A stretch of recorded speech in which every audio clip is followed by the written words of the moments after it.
लोकसभा प्रत्याशी डोली शर्मा जी हमारे बीच हैं। सबसे पहले आपका हमारे चैनल पे हार्दिक स्वागत है। धन्यवाद।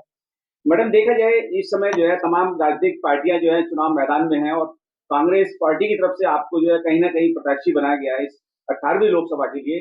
पहले तो आपसे यही जानना चाहेंगे कि इस चुनाव के विषय में क्या कहना चाहेंगे ये 18वीं लोकसभा का। देखिए, ये चुनाव बहुत महत्वपूर्ण है। जनता बदलाव चाहती है।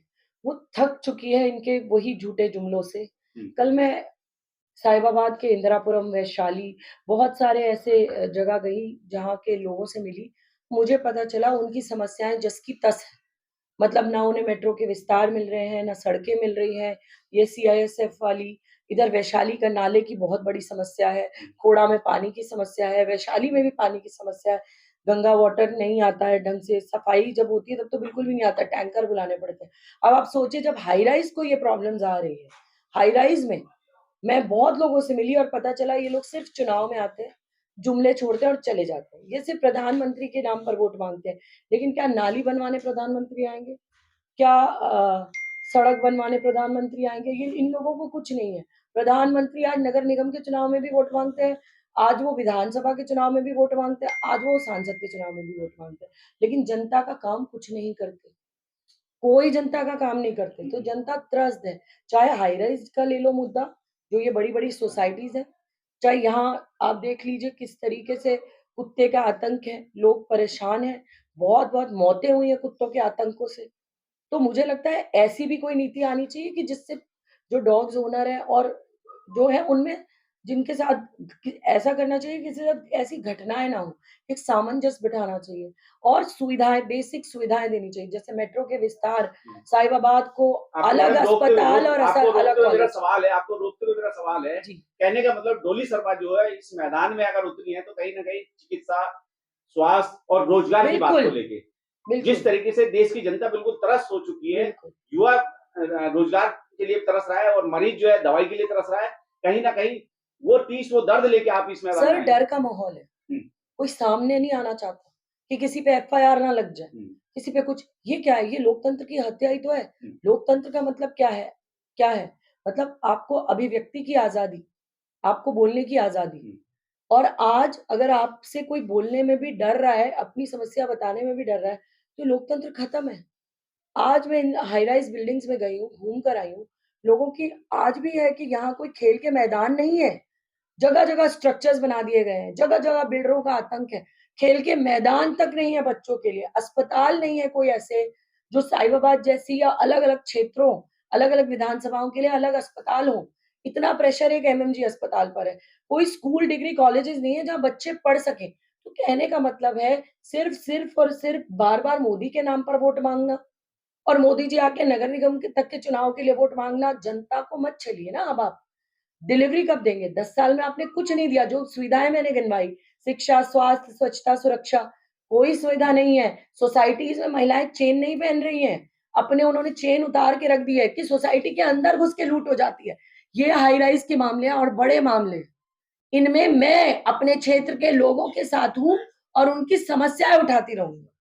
डोली शर्मा जी, देखा जाए कहीं ना कहीं डोली शर्मा का डर इस कदर इनको भाग गया, समा गया इनके दिमाग में कि रक्षा मंत्री जब सभा करते हैं तो कुर्सियां खाली मिलती हैं रामलीला मैदान में और यहाँ तक बोला जाता है कि आप निश्चिंत रहिए, मेरा आशीर्वाद आपको है, आपकी जीत सुनिश्चित है। तो क्या लगता है कि कहीं ऐसा तो नहीं कुछ ईवीएम मशीन में मैनिपुलेट कर रखा हो या प्रशासनिक अधिकारी है उनको दबाव में ले रखा हो। देखिए, दबाव तो आज सब पर है। हम्म, दबाव तो आज हर किसी पर है, चाहे प्रशासनिक अधिकारी हो, हम्म, चाहे सोसाइटी में रहने वाले लोग हों, चाहे गाँव में रहने वाले लोग हों, जो इनके खिलाफ आवाज़ उठाता है। हम्म, आप ये समझ लीजिए जैसे ही क्षत्रियों ने आवाज़ उठाई, हम्म, उनके कई लोग जेल में डाल दिए गए। जी, जैसे ही राजपूत भाइयों के लिए उन्होंने अपने हक की आवाज़ उठाई, तुरंत उन्हें जेल में डाल दिया गया। तुरंत जेलों जेलों में भर दिया गया। ये क्या है? डर का माहौल ही तो है। ऐसा फ़ेल व्यक्ति जो स्वास्थ्य मंत्री रहते हुए गाज़ियाबाद को कुछ नहीं दे पाया, हम्म, इनसे इनसे तो कहीं अच्छे जनरल साहब थे। हम्म, कम से कम वो सम्मानजनक देश की आर्मी के चीफ थे, एक सम्मानित व्यक्ति थे। ऐसे भ्रष्ट जो बिल्डिंग के नाम पर सरकारी ज़मीनें कब्ज़ाते हैं, ऐसे भ्रष्ट व्यक्ति को भाजपा ने भाजपा ने नज़रअंदाज कर दिया लगातार। लगातार नजरअंदाज कर दिया। बाकी किसी के लिए भाजपा में आज कुछ नहीं है। डॉली जी, मेरा एक सवाल है। भाजपा का कहना है कि 70 साल में कांग्रेस ने लूटा है और भाजपा ने उसको संभाल के रखा है। इस बारे में क्या कहना चाहती हैं आप? इतने सारे लोग जो देश को लूट-लूट के चले गए, नीरव मोदी, मेहुल चोकसी, विजय माल्या, क्यों नहीं लाते हैं इन्हें? निकाल के लाएँ। और कांग्रेस ने अगर लूटा तो दिखाएँ ना कहाँ लूटा? 10 साल से आपकी सरकार है। आप तो आज हर किसी को डरा रहे हो, डर का माहौल पैदा कर रहे हो। सरकारें तोड़नी है, तो आप विधायक खरीद लोगे। सरकारें चल रही हैं, सही चल रही हैं और आपको आपको माहौल खराब करना है, तो आप लोगों को वो चुने हुए मुख्यमंत्रियों को जेल में डाल दोगे। आज वो वक़्त आ गया है जब देश के आम नागरिक से लेकर विपक्ष में हर बैठे हर व्यक्ति को डराया जा रहा है। डराया जा रहा है, धमकाया जा रहा है कि अगर ज़बान खोली तो जेल में डाले जाओगे। मैडम, मोदी जी के आगमन से पहले डोली शर्मा का जो मुख्य चुनाव कार्यालय है, कहीं न कहीं उसपे भी जो है गाज गिरने वाली थी, उसको भी उजाड़ा जाना था, तोड़-फोड़ की जानी थी। तो इस गाजियाबाद की लोकसभा की जो जनता है, क्या उसके सामने भी आप इस बात को रख पाएँगे कि किस तरीके से आपने समस्याओं का सामना किया? देखिए, बहुत समस्याओं का सामना किया। जी। हमारी कार्यालय का उद्घाटन था, हुँ, 2 दिन पहले रास्ता बंद कर दिया गया हुँ, था। व्यापारी बेचारे बहुत परेशान रहे मेरे भाई, उनकी दुकानें बंद कर दी गई। उनकी दुकानों में आप सोचिए 2 दिन उन्होंने व्यवसाय नहीं किया आज इतनी सारी महँगाई में। बहुत सारे लोग ऐसे थे जो सुबह कमाते हैं, शाम को खाते हैं। उनके 2 दिन व्यापार नहीं चले। प्रियंका गांधी जी रोड शो करने आई थी गाज़ियाबाद में 2019 में। किसी ने कुछ नहीं, ना दुकानें बंद रहीं, ना कुछ बंद रहा, सुचारू रूप से ट्रैफ़िक चलता रहा। तो आप जनता के लिए आ रहे हैं या जनता को दुखी करने आ रहे हैं? तो कहने का मतलब ये है फेल रोड शो, जिसमें भीड़ भी नहीं थी। यूट्यूब से वीडियोज़ हटवा दी गई जिनमें ये दिखा कि प्रधानमंत्री जी का रोड शो फेल था। हुँ, अगर प्रधानमंत्री के रोड शो में 7-8 हज़ार आदमी आए, तो फेल ही तो है। हुँ। बाहर से बसें बुलानी पड़े, तो फेल ही तो है। तो कहने का मतलब ये है कि ये भाजपा सरकार पूरी तरह विफल आपके है। चुनाव कार्यालय के लिए हम जानना चाह रहे हैं, जनता तक उस बात को पहुँचाना चाह रहे हैं कि आपको किस तरीके से प्रताड़ित किया गया कार्यालय तोड़-फोड़ के लिए? देखिए, कार्यालय हमारा हटाया जा रहा था। हुँ, हमने प्रशासन से बात की कि ये तो हम नहीं होने देंगे। हुँ, हमारा कार्यालय का उद्घाटन है आज। आप जो है हमारे कार्यकर्ताओं को परेशानी आ रही है लेकिन बैरिकेडिंग कर दी गई। कई-कई किलोमीटर कार्यकर्ता चल कर आए और काफ़ी सारे लोग, हज़ारों की संख्या में लोग पहुँच भी नहीं पाए। फिर इन्होंने हमारा कार्यालय ढकने की कोशिश की। हम लगातार आवाज़ उठाते रहे, लगातार आवाज़ उठाते रहे। ये लोकतंत्र की हत्या है। एक व्यक्ति को सिर्फ़ अपने अलावा कोई और अच्छा ही नहीं लगता। पूरे गाज़ियाबाद में चुनाव आचार संहिता का उल्लंघन किया जा रहा है। आप देखिए किस तरीके से कांग्रेस के झंडे लगाने की परमिशन नहीं है और भाजपा के झंडे चारों तरफ लगाए गए हैं। क्या ये चुनाव आचार संहिता का उल्लंघन नहीं है? तो कहने का मतलब ये है कि पूरा का पूरा तानाशाही शासन आज गाज़ियाबाद में चल रहा है और इलेक्ट्रॉनिक बॉन्ड गाज़ियाबाद की जनता ये समझ रही है और मीडिया को भी, मीडिया के मेरे बंधुओं को, मीडिया के मेरे भाइयों को आने-जाने नहीं दिया ताकि वो कवर ना कर सके रोड शो, ताकि वो ये जनता को लाइव ना दिखा सके कि देखिए मोदी जी का रोड शो फेल हो चुका है, खाली है। 400 में से 1 ज़ीरो हटा दो 40 सीट रह हुँ। जाएँगी।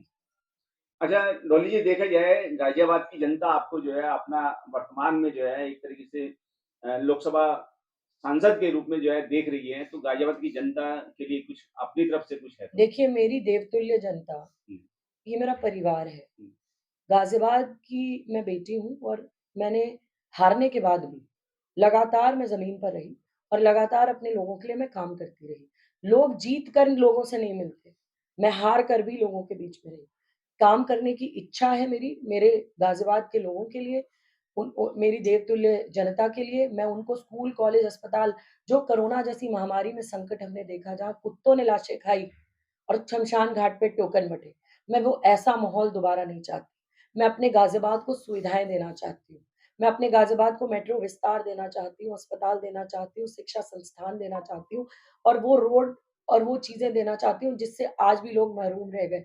लोनी में वो हाईवे जो आप देखिए बागपत से सहारनपुर जाने वाला हाईवे आज भी बर्बाद है।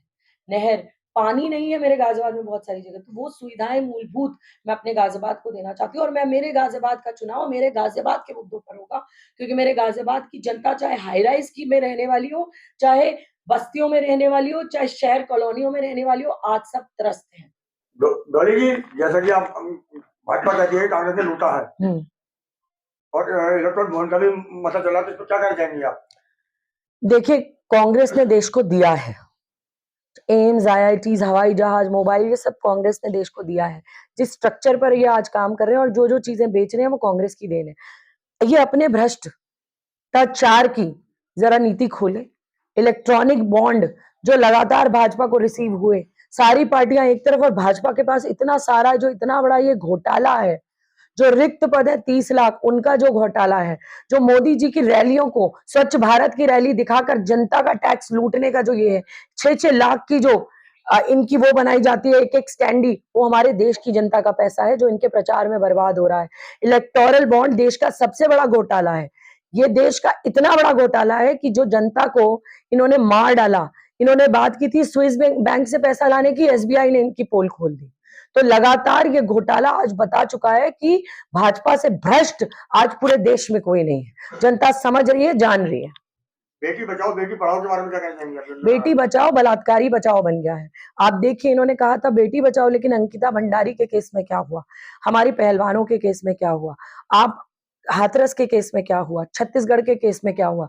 लगातार इनका नारा जो है वो बदलते जा रहे हैं। इन्होंने कहा था महंगाई घटाओ, लेकिन 400 के सिलेंडर को 1200 का कर दिया। ये महंगाई बढ़ी है कि घटी? कॉपी पेन किताब और बच्चों की स्कूल की पेंसिल रबड़ तक पर जीएसटी लग गई, दूध दही चावल तक पर जीएसटी लग गई।